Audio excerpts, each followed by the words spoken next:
Hello and welcome to Discovering True Health, your weekly deep dive into health and wellness. Thank you so much for joining us today. Before we get started with today's show, please hit that subscribe button. It helps us out a lot, and you'll stay up to date on all our upcoming shows.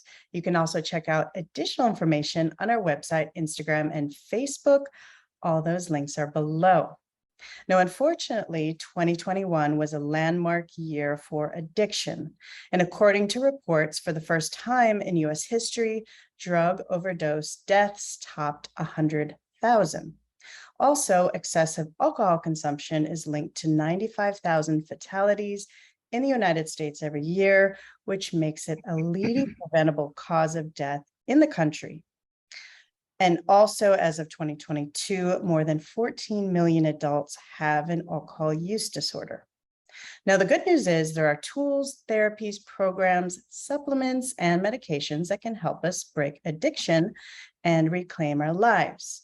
And recently, CBD has received a lot of attention due to its potential to treat drug and alcohol addiction and mitigate relapse by reducing anxiety and stress related to drug cues.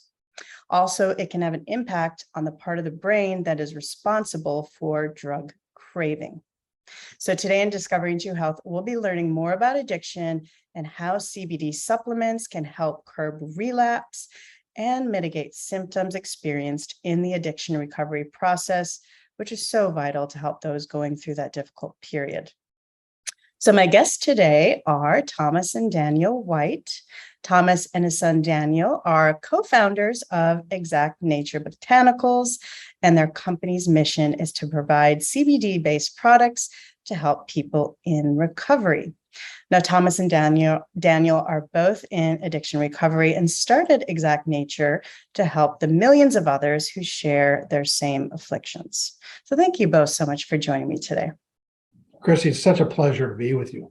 And boy, those numbers you just provided about the increases in addiction, they're very grim.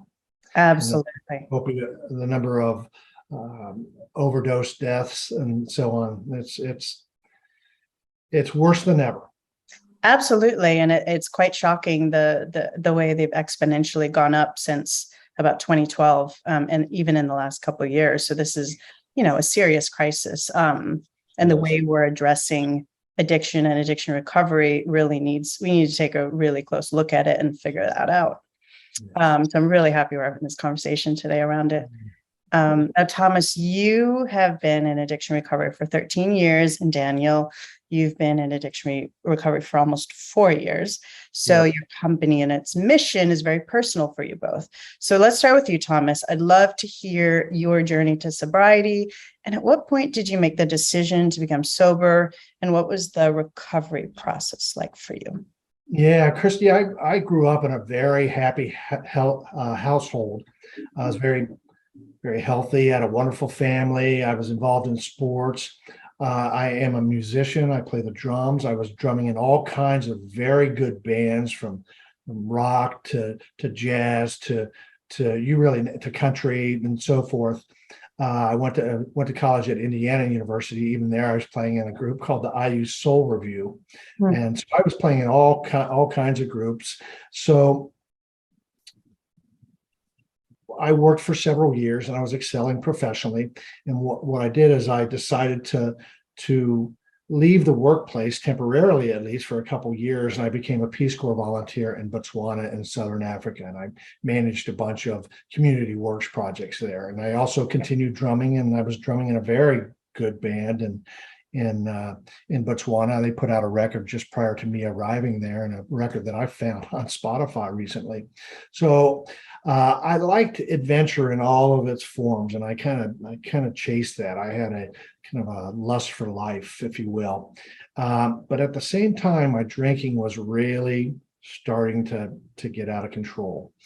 Addiction ran in my family. My father's father, my paternal grandfather, was an alcoholic, and in his earlier days, before I knew him, he would go on benders and be gone for a few days. But my father probably had that gene as well, but it didn't realize itself in him.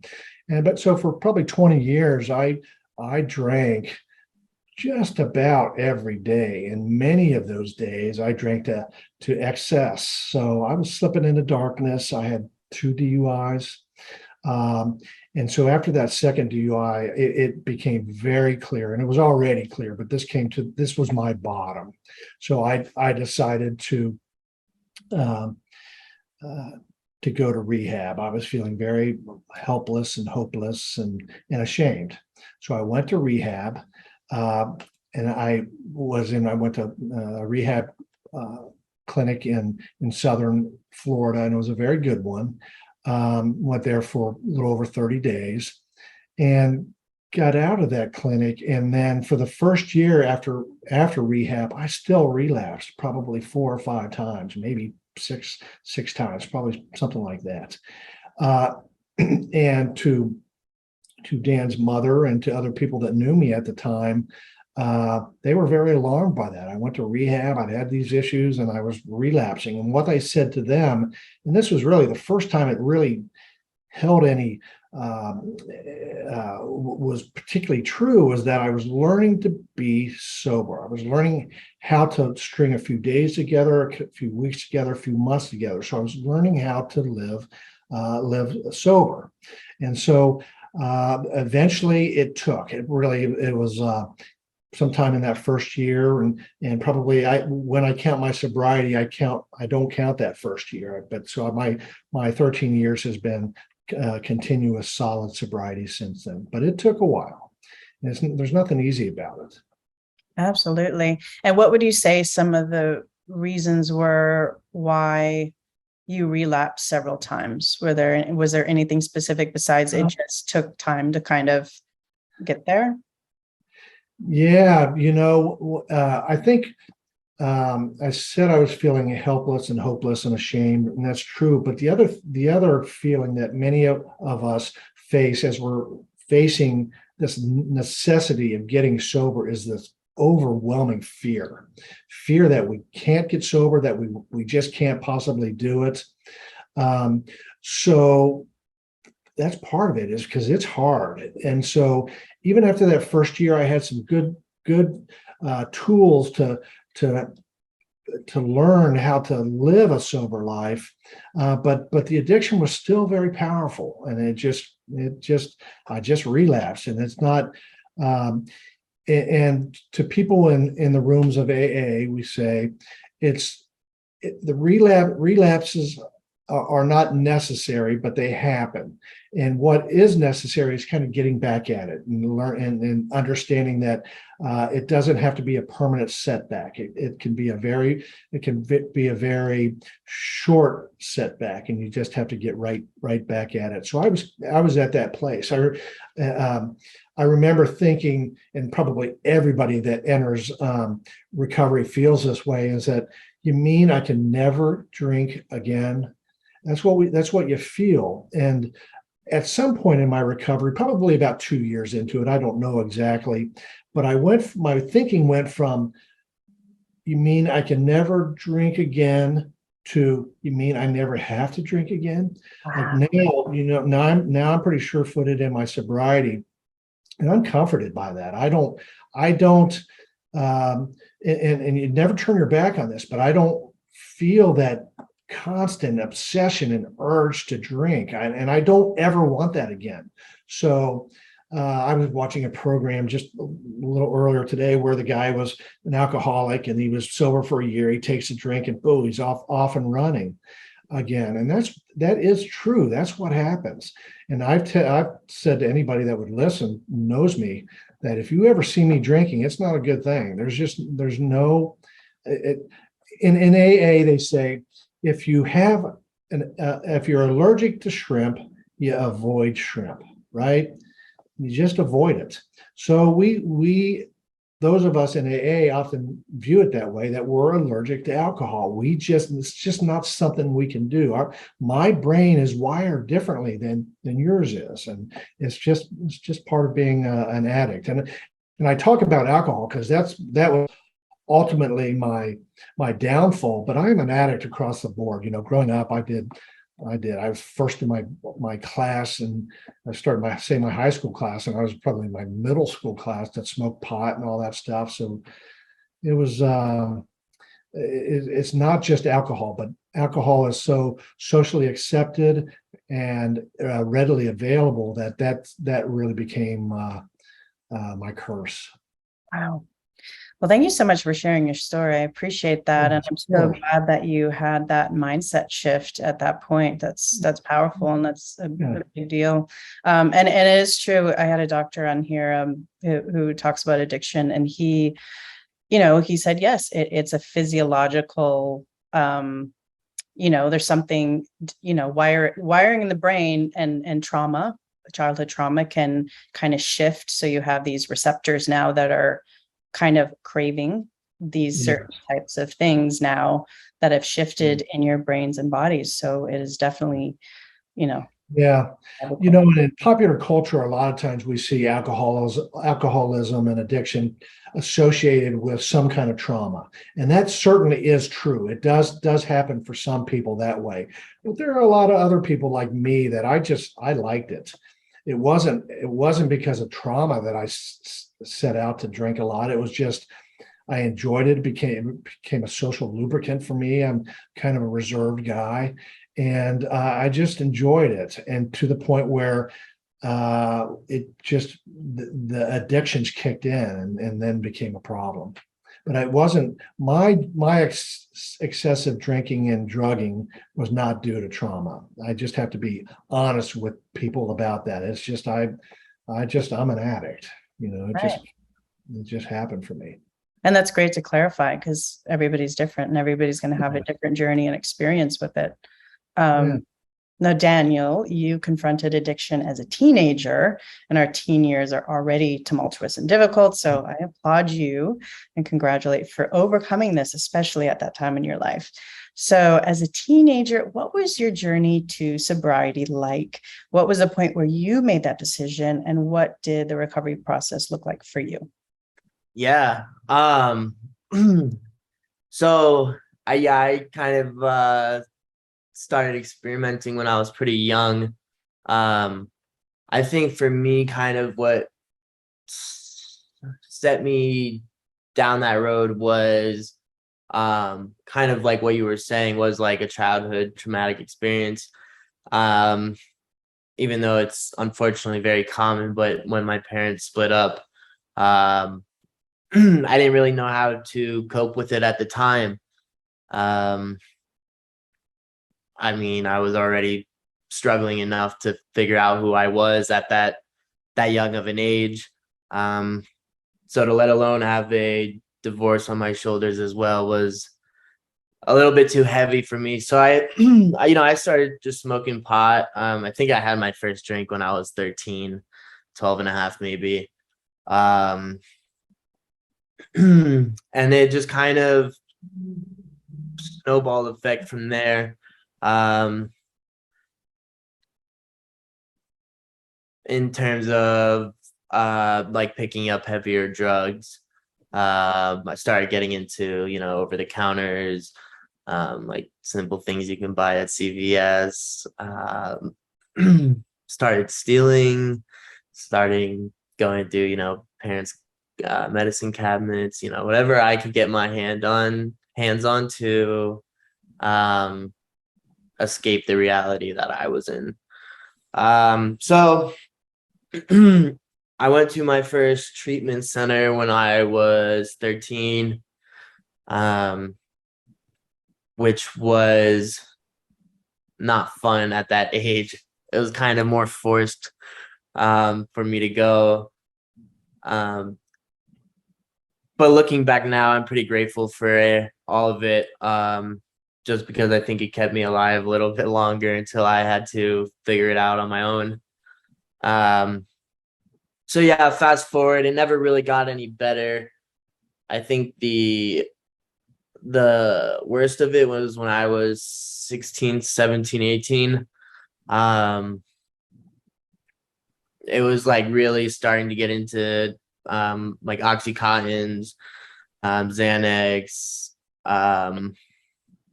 some of those heavy hitters that you just never know when your last time taking it's going to be.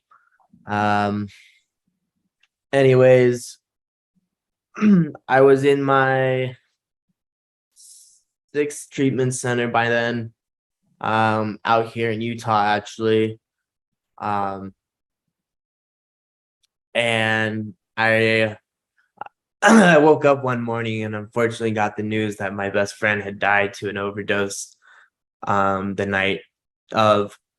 And it was a huge wake up call to me.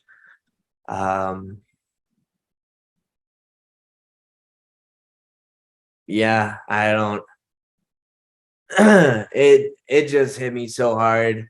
It made me realize that life is really fragile. And there's a lot more to it than finding your next high and ruining relationships over it and whatever. So yeah, that really woke me up. And I wouldn't say it's been smooth sailing since, but it I definitely take every step with precaution, and am grateful for every day. So yeah, that was kind of my turning point. I stopped Xanax, stopped oxys, like all the downers that I was doing. I think I kept drinking and smoking for a little bit longer. Well, I didn't though. I don't think I did keep drinking and smoking for a little bit longer. But yeah, I don't know. It's just kind of been, that was just a huge turning point when I lost my best friend. Took a lot out of me. I'm so sorry for your loss, and I'm happy that you kind of got to a place where you've made a decision for yourself. And would you say that was kind of the most, I mean, it's you mentioned you went to rehab when you were 13, but didn't sound like it was your choice. Right. It took you making the decision in a powerful way. Yeah. So I didn't choose to go to rehab when I was in there, when I got the call about my best friend. But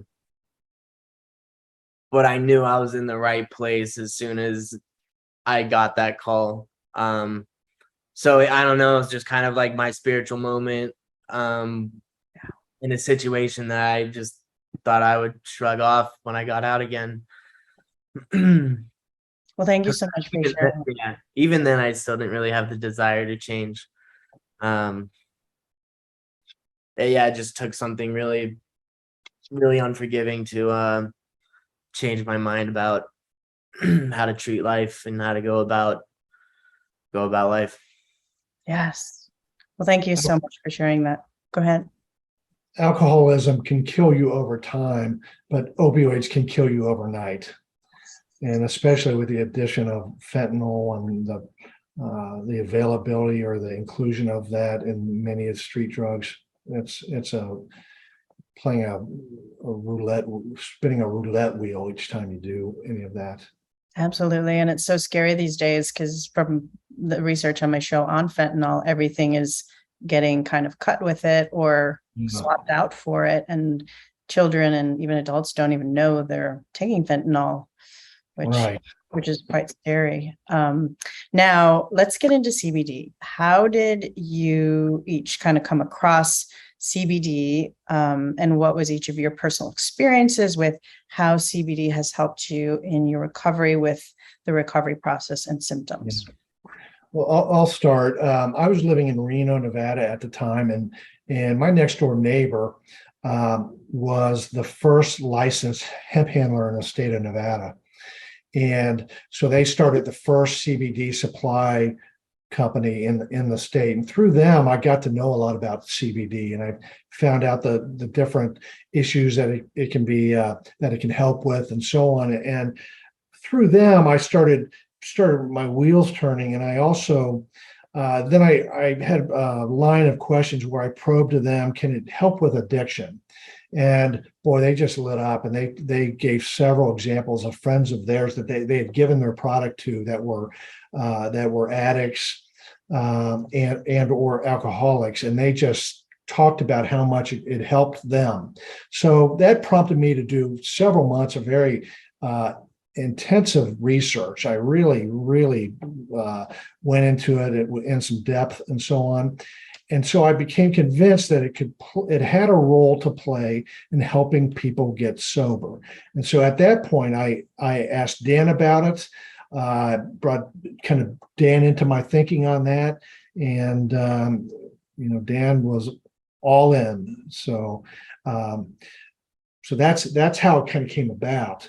How I use CBD is because I don't suffer from daily cravings. I'm 13 years sober, so I don't mean to sound arrogant about this, because you never turn your back on this. But I'm pretty sure-footed on that.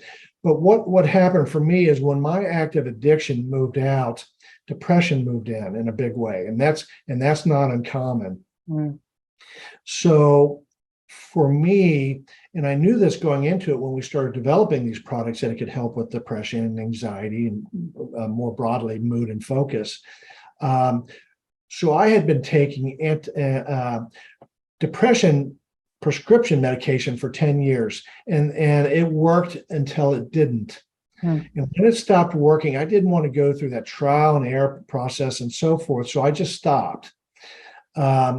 And I have been treating my depression with CBD ever since. Now, of course, our own CBD, but for 3 years, I'm not on any prescription medication now. So that's something to be proud of. And the CBD that I take for depression works every bit as well as the prescription medication did, which is to say, not perfectly, not all the time, because if I have times of particularly high stress or something's on my mind, it's not going to make you, it's not going to make you catatonic, right? It's not going to make you zombie-like. You're going to still feel that, but it definitely tamps it down. It certainly helps me. It gets my depression to a point where it's very manageable. So every day I wake up with depression. That's the way mine works. And every day I kind of work myself out of it. But the first thing I do is we have a product called Boost. I put it in my coffee, and then I take it a couple forms throughout the day, some drink powders, and I take it at night to sleep. And to some people that might sound like a lot, but the thing about CBD is it works best over time with consistent use. So that's essentially what I'm doing, and I'm using it now, as I say, for mood and focus, and then for better sleep. Got it. That's incredible that it's helped with your depression. Do you have anything additional that you want to add with your own experiences that you've had? Yeah, no, just gonna touch on when he brought up the idea to me, and I just since we don't live together and we haven't for a while, so it was really good to it just kept us in touch a lot more, and it just brought us even closer. So I just wanted to mention that, and it's all super fun working with him some days. Beautiful. Yes. Keep in the family. Maybe even most days, or not quite. He gets that first cup of coffee. Right. His first dose. Right, exactly. But it is nice that we bring very different perspectives to this, right? And so it is by meshing those experiences and our own perspectives on this, it's been very helpful. I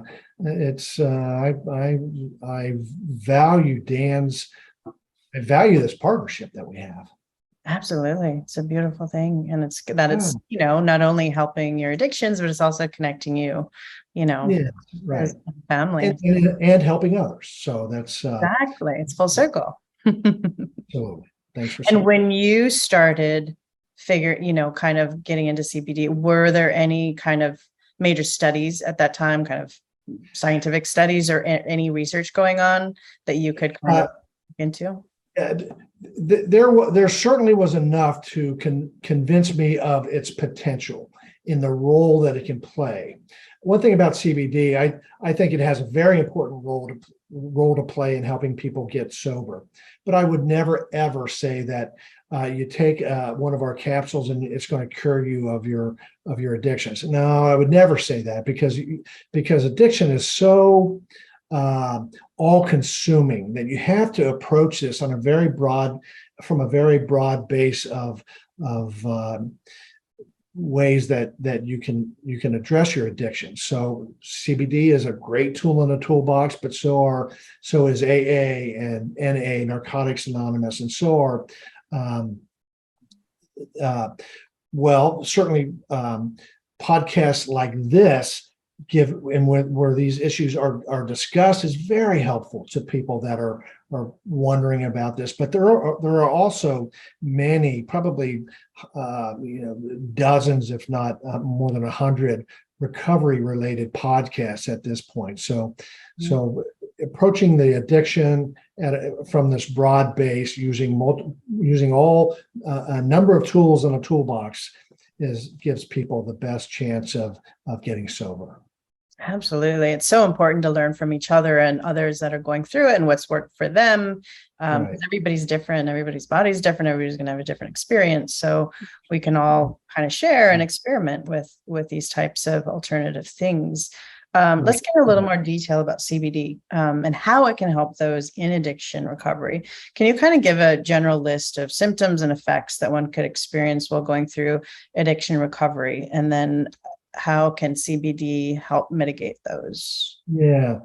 One of the acronyms that we use in recovery is called HALT, which is hungry, angry, lonely, and tired. So those are emotions that you try to avoid because it makes it more vulnerable. But those are the things that our products help with. So hungry, angry, lonely, tired. So we have a product that helps with mood swings and depression, fatigue, and getting better sleep. So that's the way that we approach this. And the way that CBD works is it works through something called the endocannabinoid system. It's a system of neurotransmitters that everyone has in our body, and it runs from our brain throughout our body.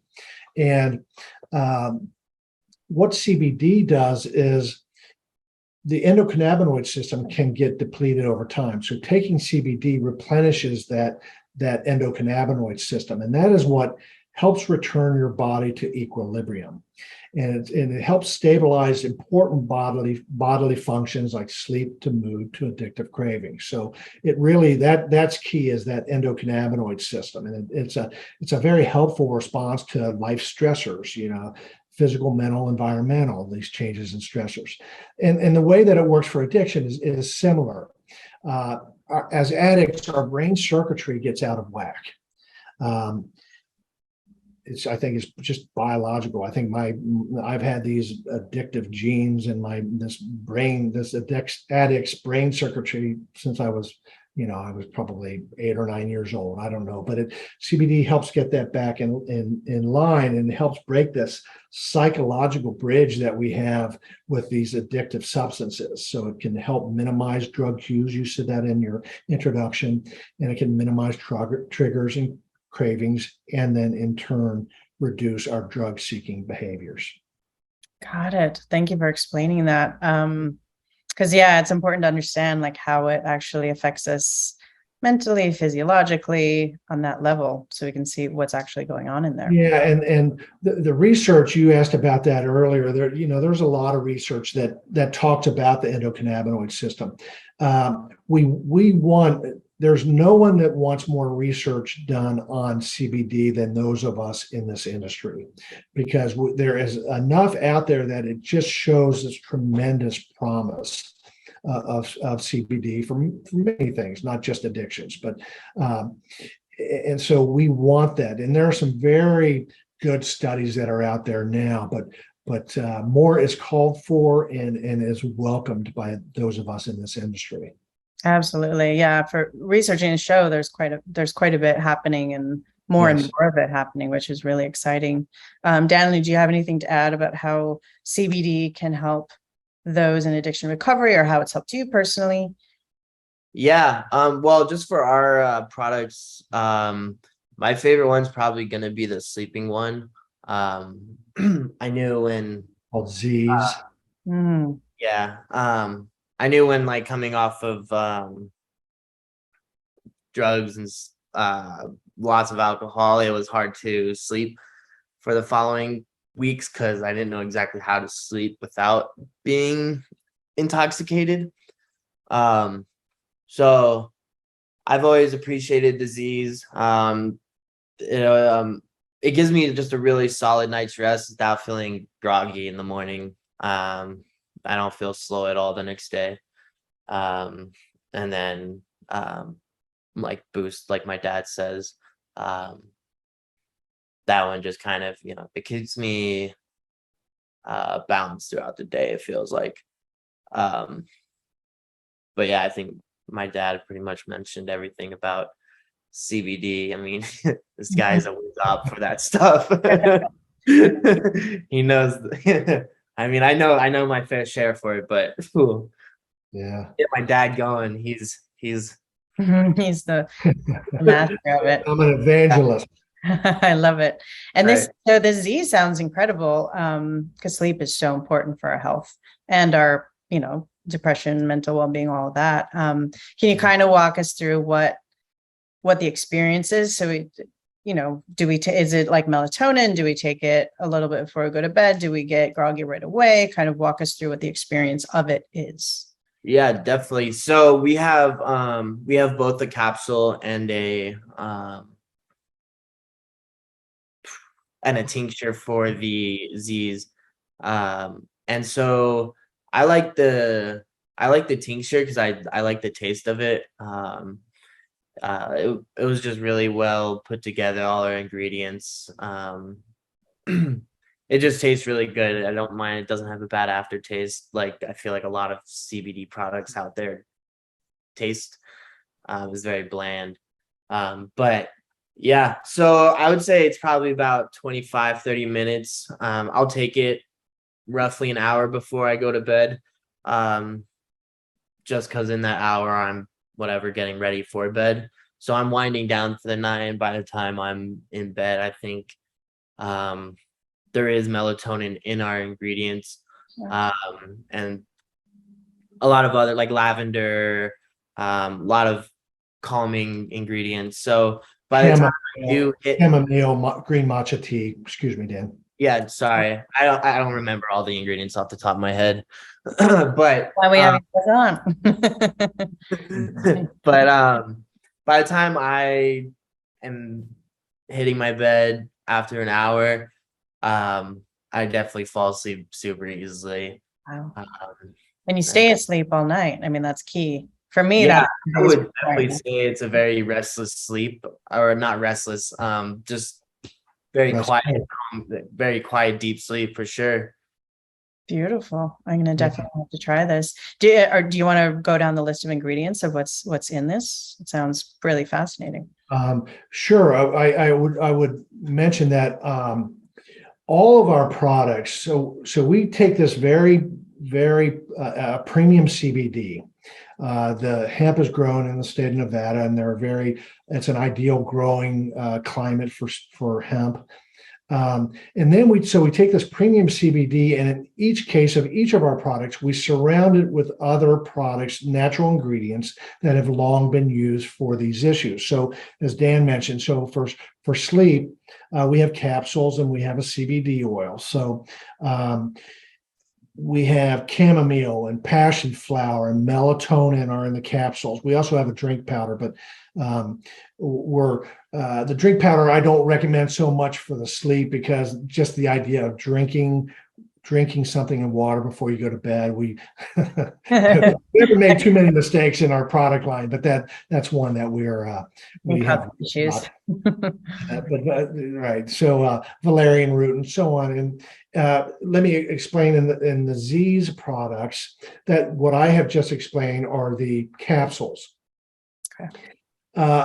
And the way CBD works is you take it and it relaxes your mind. It doesn't have a sedative effect, but what it does is it eases your mind and makes it easier for you to fall asleep. That's the way the capsules work. And then only in this instance do we take the oil in a little bit of a different direction, because CBD can help us sleep because it relaxes your mind, prepares you to sleep better, and so forth. But there is another cannabinoid called cannabinol, CBN, that does have a sedative effect. So if I were to back up a minute, that hemp has 113 different cannabinoids. It also has something called flavonoids and terpenes that give it its smell and so on. And a lot those cannabinoids are very helpful in lots of ways. We call it the entourage effects. It works with your body. So what we did in the case of the oil, we bumped down the CBD a little bit and bumped up the CBN. So you're actually getting a little bit of a sedative effect when you take the oil. But as Dan said, and he's exactly right, is it for me, I take it an hour before I want to go to bed. And so by the time that hour is there, I've brushed my teeth and so forth and gotten ready for bed, I'm ready to go to sleep. And I can almost say I never have a difficulty getting to sleep. And it keeps you asleep. It keeps you soundly asleep for most of the night. It will vary for some people. But what it does also is when you wake up, you do not have that groggy feeling. You're not shaking out the cobwebs. So it works better than any kind of sleep aid that I've taken, certainly any kind of prescription sleep aid or anything like that. I think this is absolutely as good as those sleep aids. And I guess it won't work as well for everybody. I mean, every drug or prescription drug or over-the-counter drug, it works a little bit differently for everyone. So on. So that's how Z's work. But we have 3 lines. That's a Z's.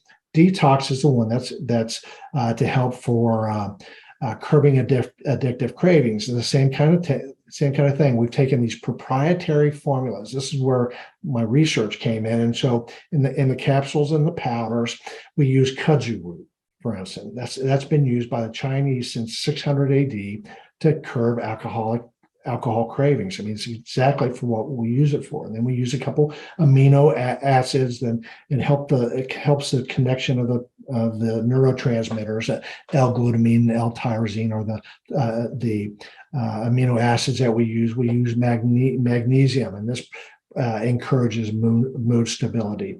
And right down the line, the CBD oil, we use essential oils, milk thistle for liver protection, for instance, in the oils, and vitamin B1 and thiamine.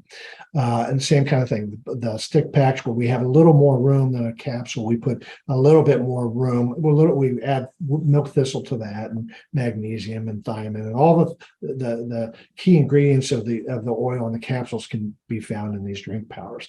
And then right down the line, so we take and we don't give short shrift to the CBD. So almost all of our products have at a minimum 25 milligrams of CBD per dose. And that's a good healthy amount. And the same thing for Serenity. We use GABA and L-theanine and rhodiola rosea and all of that, ashwagandha and those kinds of things. So every product that we have, we talk to holistic healers, and we talk to formulators, and I went to them with a recommended formula, and they said, yeah, that's great, but have you thought about this or this? And they tweaked each of my formulas and made them better. So which is exactly what I'd want, of course. So that I just wanted to take a moment to explain that we do proprietarily formulate these products, and so that we want to give. We're not providing CBD for your tennis elbow or for your favorite pet. Those are important, and CBD has a role there. We are asking people to trust us with something as serious as an addiction or as a substance abuse issue. So we want to give these products every chance of working that we can. And Chrissy, I'll say that we've been in business a year and a half. We've sold to every state. We offer a money back guarantee, and so far we have had one person ask us for their money back guarantee. And I'm not suggesting that everybody that took our detox is now cured of their addictions. But what I am suggesting strongly is that when people take them, they're going to realize some benefit from it. They're going to feel lighter. Their mood's going to feel lighter. Their focus is going to be better. They sleep better. All of these things. So I think that, and all of that is important to help people get sober.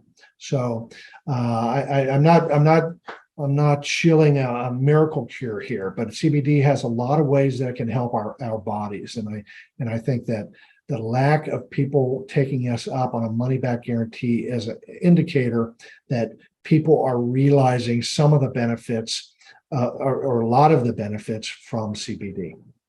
Yeah, thank you for sharing that. And while we're on the topic, can you kind of share with us the categories of the CD products you have? I know we have sleep, we have mood.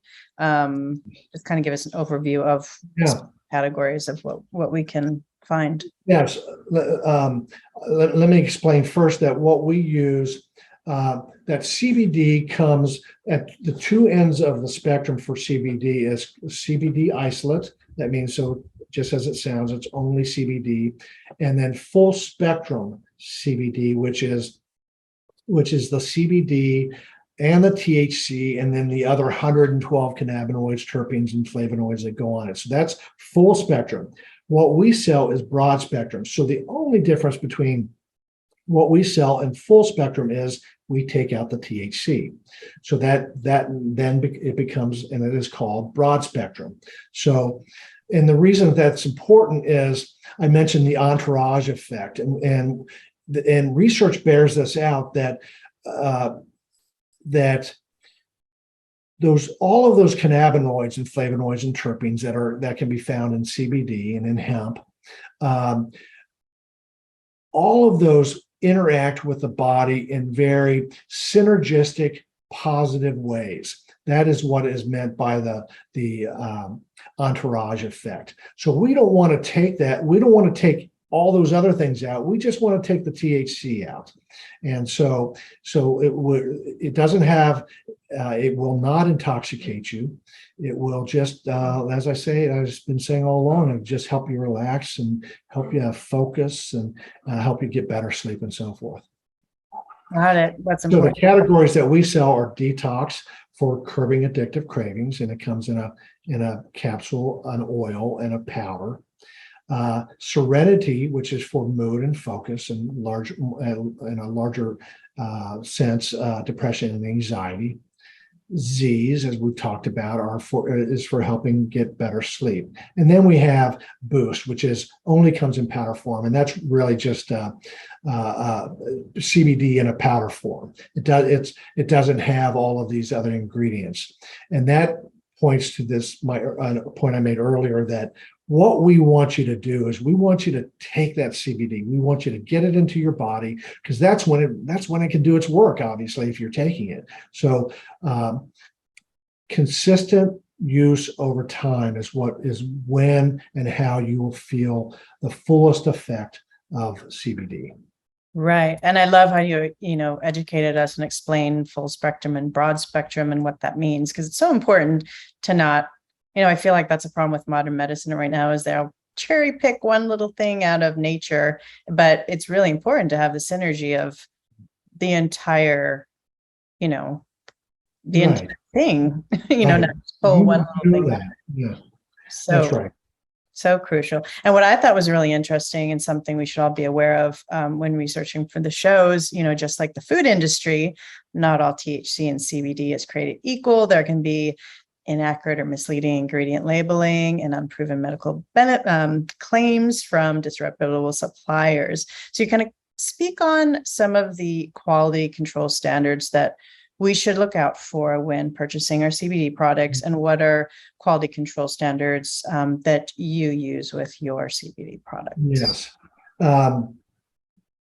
Well, buy from a reputable dealer, from a reputable supplier. I tend to think that people that focus on CBD, you're going to get a better CBD product than somebody that sells CBD as part of a 500 other things that they sell. So buy from a reputable dealer. Look for, especially when you buy it online, we are required, and it's 99% probably of the people that sell CBD adhere to this requirement, that we provide something called a certificate of analysis. It's written documentation provided by an independent lab that tells you exactly what is in that product. So we're proud of that. We want that. They're on our website. You can find out the certificate of analysis for every product that we sell. So I would look for a certificate of analysis. Don't buy your CBD at the gas station. Don't buy your CBD, at the Quick Mart. You're not, I think any CBD can be good. So getting it in your body is helpful, but we don't want that. That's not what we want. And beware of kind of these audacious claims. I can tell you now, I'm here to tell you that CBD does not cure cancer, nor does it cure COVID. So what it does, it helps balance your body, and that helps you in many ways. So, but buy, I guess the first thing I would say is just buy from a reputable dealer. So for us, as I say, we display our certificates of analysis very proudly, because we're very proud of not only the CBD and the quality of the CBD in those products, but all those other all natural ingredients that are there, and in some cases have long been used for this range of issues. Right. Yeah. And thank you for sharing that. It's so important because it's such a new emerging market to kind of figure out what's what and, what the right thing to do. And I know there's no THC in any of your Exact Nature products, but I thought this is also good for everybody to learn about. Can you touch on what synthetically derived THC is as well, and why we should probably avoid it? Kind of reminds me of like the new synthetic foods they've been creating. Yeah. It's just as it says, that it's what it sounds like.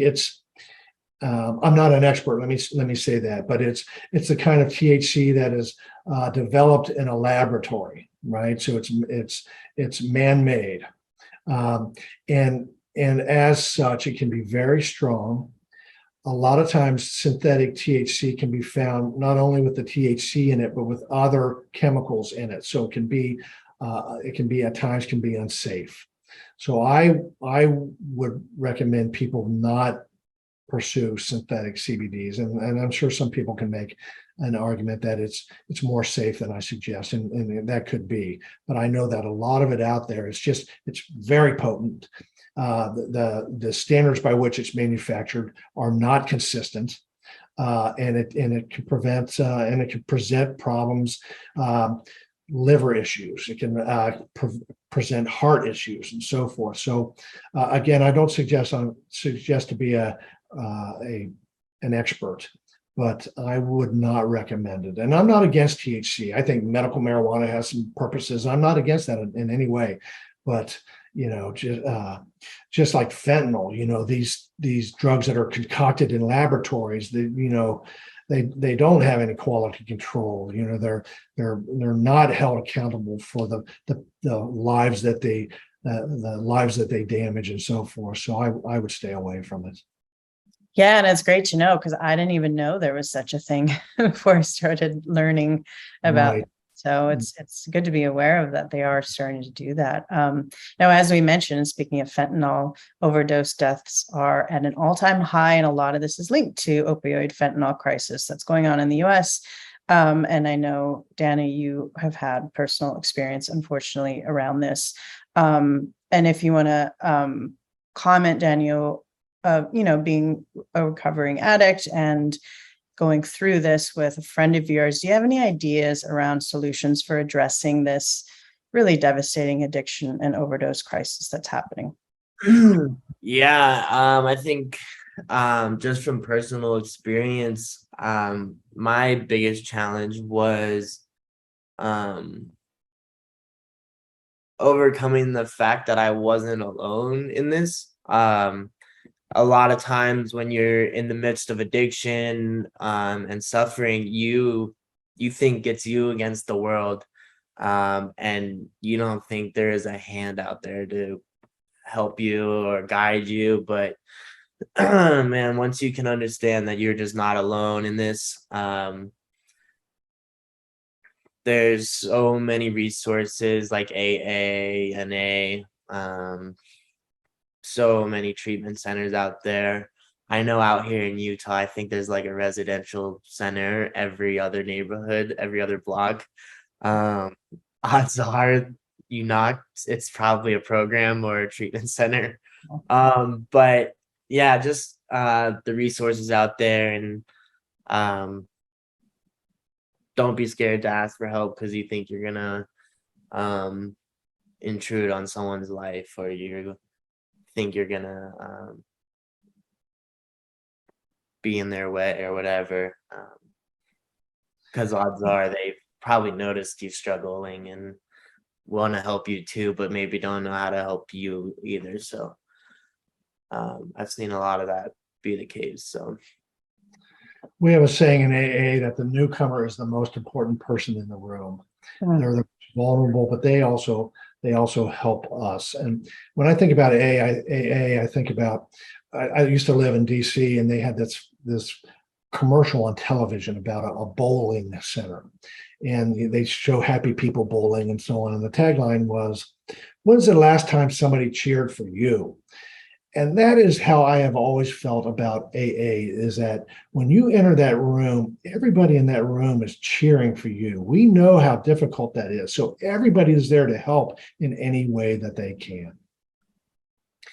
And just one thing about CBD and opioids is the FDA has approved a clinical trials, clinical studies of CBD as an alternative to opioids. So boy, that, and everything Dan said is spot on. But also, if that CBD can help deter those cravings and minimize those visual cues, especially with something like opioids, boy, that's a wonderful service that CBD can provide for those that suffer from these addictions. Absolutely. Yeah. It's really being open-minded to combine all the tools we have available, and not just kind of be stuck on this is the only way or this is the only way, and really being, and using nature, because nature knows best. What are some of the common misconceptions around CBD and addiction recovery that you've come across? Dan?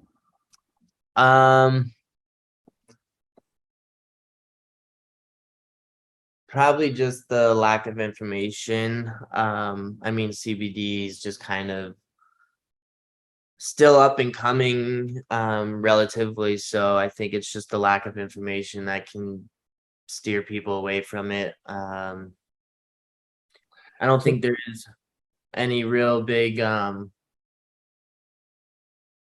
I don't know. That's just kind of my go-to thought for that. I think a lot of people think CBD is intoxicating, that it can get you high, that it's just a different type of marijuana, or is marijuana based. It's not, it's hemp based. And one thing, so cannabis is a plant that has two cousins. One is marijuana, the other is hemp. Marijuana is very high in THC, and which is what they want, and is very low in CBD. That's why, and hemp is just the opposite. It's very high in CBD, very low in THC. That's what we want, right? We want CBD that is the best CBD. So they're both derived from cannabis, but hemp, by and large, 99% of CBD comes from hemp, and then marijuana is people grow and use marijuana for the THC, and that's of no interest to us. Right. Thank you for clarifying that, because I didn't realize it's two completely separate types of plants. Is that what you're saying? Yeah, they both derive from cannabis, right? But certain strains of cannabis then are used to grow marijuana. We use, as I say, they're kind of cousins. We use the other cousin. We use hemp. And that's why the Farm Bill, which legalized hemp throughout the country. That's why we can now sell CBD across the country. It's because of the farm bill that legalized hemp. Thank God for that. Now, Yeah. for those who want to contact you and learn more about your CBD products, where can we find you? Do you have any other great resources we can all check out around CBD and addiction recovery? Yeah, well, certainly our website is a wealth of information, exactnature.com. And let me just also say that Exact Nature, our name comes from the 5th step of AA's 12 steps. So we admitted to ourselves, to God, and to another human being the exact nature of our wrongs. So we derived our name directly from AA's 12 steps. Dan's email is daniel@exactnature.com. My email is thomas@exactnature.com. You can find them on the website. Other resources, AANA. I think a lot of times AA in particular gets kind of a bad rap. I think people think it's too God focused. And to those people, I say then just replace God for spirituality, or the word spirituality for every time God appears. And I think that you need to take what is helpful and healthy and welcoming about AA and use that. I mentioned these recovery related podcasts. There are a bunch of them, Recovery Elevator, A Sober Girl's Guide is a wonderful podcast, but there are lots of them. And we've appeared on quite a few of those, Courageous Recovery and Positive Sobriety and so forth. So those are very, very helpful. And Christy, we would like to offer to your audience a discount for people that want to buy Exact Nature products. So, and you'll have this, I think, in your show notes, but anybody that has DTH, Discovering True Health, DTH 20 will receive 20% discount off their full order, and we will keep that in place at least through the end of the year. And if people are using it, and we want people to keep at it, so we will. That's what we want. We want people to use these products. Beautiful. Well, thank you so much. I appreciate the discount, and for everybody, I'm sure listening appreciates that generosity. I'll post that below. We'll post it up on all our social media as well, and links to everything. And even for those that are not, in addiction recovery, the sleep and the mood enhancements, I mean, those. Oh, yeah, that's right. So that's right. These are quality products. So that's right. That's a very good point. Yes.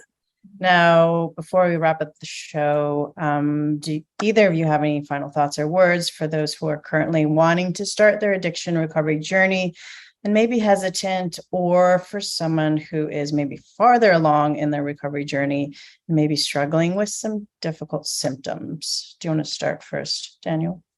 Yeah, definitely. I think whether, you're in your, 13 years in, 4 years in, or today's your first 24-hour chip, I think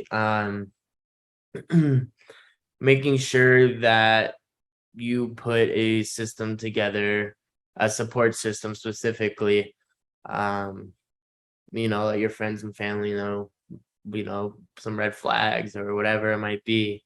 Because those first 3 months probably are going to be the hardest. At least for me, I know it was. And then, even 13 years in, if you need to find a new tool to keep you going, like coming across CBD has been, my dad loves it, so I'm sure many others will, and it's just another great tool to have in your back pocket for, whether you're starting out your sobriety journey or you're far along into it. Absolutely. Thank you. And Thomas? Dan is wise beyond his years. He is. A lot of good thoughts there, Dan. Well, for me, getting started is important for me, and I don't want to make it sound like I'm just pounding our products. It's not that, but I will say that when people buy one of our products, it feels like a tangible step that somebody is raising their hand to say, okay, I've recognized that I have an issue, and I've recognized that I need to take a concrete step to address this issue. And as we mentioned, there are lots of ways to do that. So that's what I would say is CBD, I think, will be as common as aspirin in about 10 or 15 years. I think it really is. It helps in so many ways. And that's one reason maybe that research isn't, that it's so widespread, while the research is not as deep as it is for some other medications. It's because the anecdotal information and the real life experience that people have had with CBD has outpaced the research. And the FDA has been wise enough to be kind of hands off on this, saying, we know it's good, we know it's not harmful, it's not addictive, it's that there aren't real downsides to it. So that's one reason I think that the FDA has allowed it to in its usage to prosper as much as it has. CBD is a really good thing. And yes, I'm an evangelist for it, but I knew a little bit about it when we started the business, but more I'm in it, I'm just convinced. So I've come to this honestly over the course of running this business now and hearing from customers and seeing them, how it's helped them with their addictions and with their addictions of their. I've got one customer that she has a son that I think she struggles a little bit from alcoholism, but I think it's somewhat situational because she has an adult son who has had is an opioid addict, and I have spoken to her. Dan has spoken to him because they're about the same age, and Dan was just an invaluable resource and voice to help with that other young man that's facing these issues. Wow, it's so important to have that support, especially from somebody who's gone through it and experienced it and come out the other side and have that wisdom and support. And yeah, I totally understand when something's worked for you in such a powerful way, you just want to get everybody, you're like, no, this works. Yeah. Totally understand.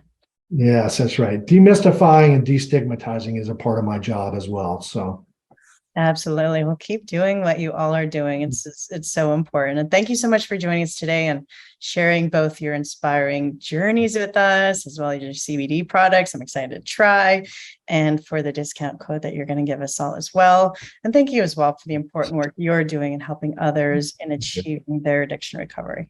Thank you. Chrissy, it's been a pleasure. You're doing a very important work as well. So hats off to you. Remember, knowledge is power. The more you understand about your body, the better you're able to stay healthy and prevent disease. And a reminder, I'm not your doctor, so please don't take this as medical advice. If you have specific questions about your healthcare, feel free to reach out to your practitioner. And if you like this video, please like it and share with others. This information could really help someone you may know. If you haven't already, hit the subscribe button and the little bell to be sure you don't miss out on our future shows. And I will see you all next Wednesday on the next episode of Discovering True Health.